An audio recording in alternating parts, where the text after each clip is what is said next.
इनका जो बिल ये ला रहे हैं, जो पब्लिक डोमेन में है, हालांकि हमें बिल का हमारे पास कॉपी नहीं है, कि ये 50% सीटें पार्लियामेंट में बढ़ाएंगे हर पार्लियामेंट्री कंस्टिट्यूएंसी में।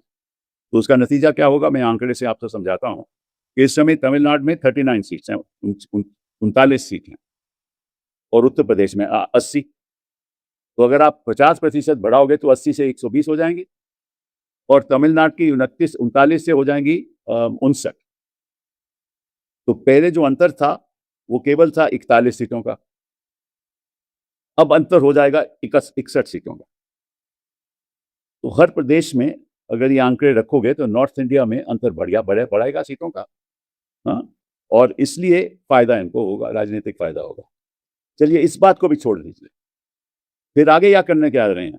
जब इनको इस बात का फायदा होगा तो डिलिमिटेशन में ये भी तय करेंगे कि कौन सी कंस्टिट्यूएंसी में क्या बाउंड्री होनी चाहिए। यही डिलिमिटेशन की एक्सरसाइज होगी, वो भी इनके हाथ में है, बिकॉज इनके हाथ में पॉकेट वीटोज हैं, like CEC is a pocket veto, and the chairman of the delimitation commission will also be a pocket veto. परिसीमन होगा तो कौन सी कंस्टिट्यूएंसी में इनको फायदा होने वाला है, वो चेयरमैन डिलिमिटेशन द्वारा अपने फायदे के लिए वो काम करेंगे।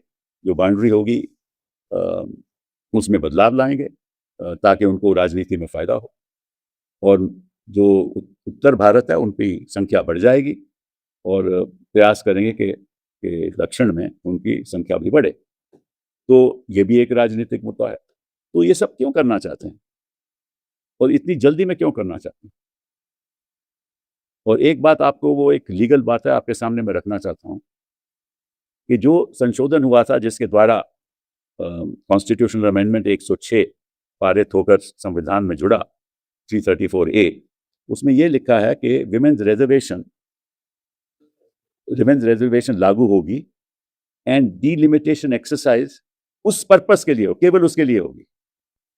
इसका मतलब ये देखना होगा जनगणना करके कि कितनी संख्या महिलाओं की किसी एक पार्लियामेंट्री कंस्टिट्यूएंसी में है, और फिर उसका डिलिमिटेशन करो कि कौन सी कंस्टिट्यूएंसी हिंदुस्तान की महिलाओं के लिए रिजर्व रहेगी। अब देखिए अमेरिका में क्या है कि अभी कैलिफोर्निया में जितनी भी संख्या हो, या न्यूयॉर्क में जितनी की संख्या हो, सेनेट में केवल 2 सीट होती है, उस संख्या पर आधारित नहीं है।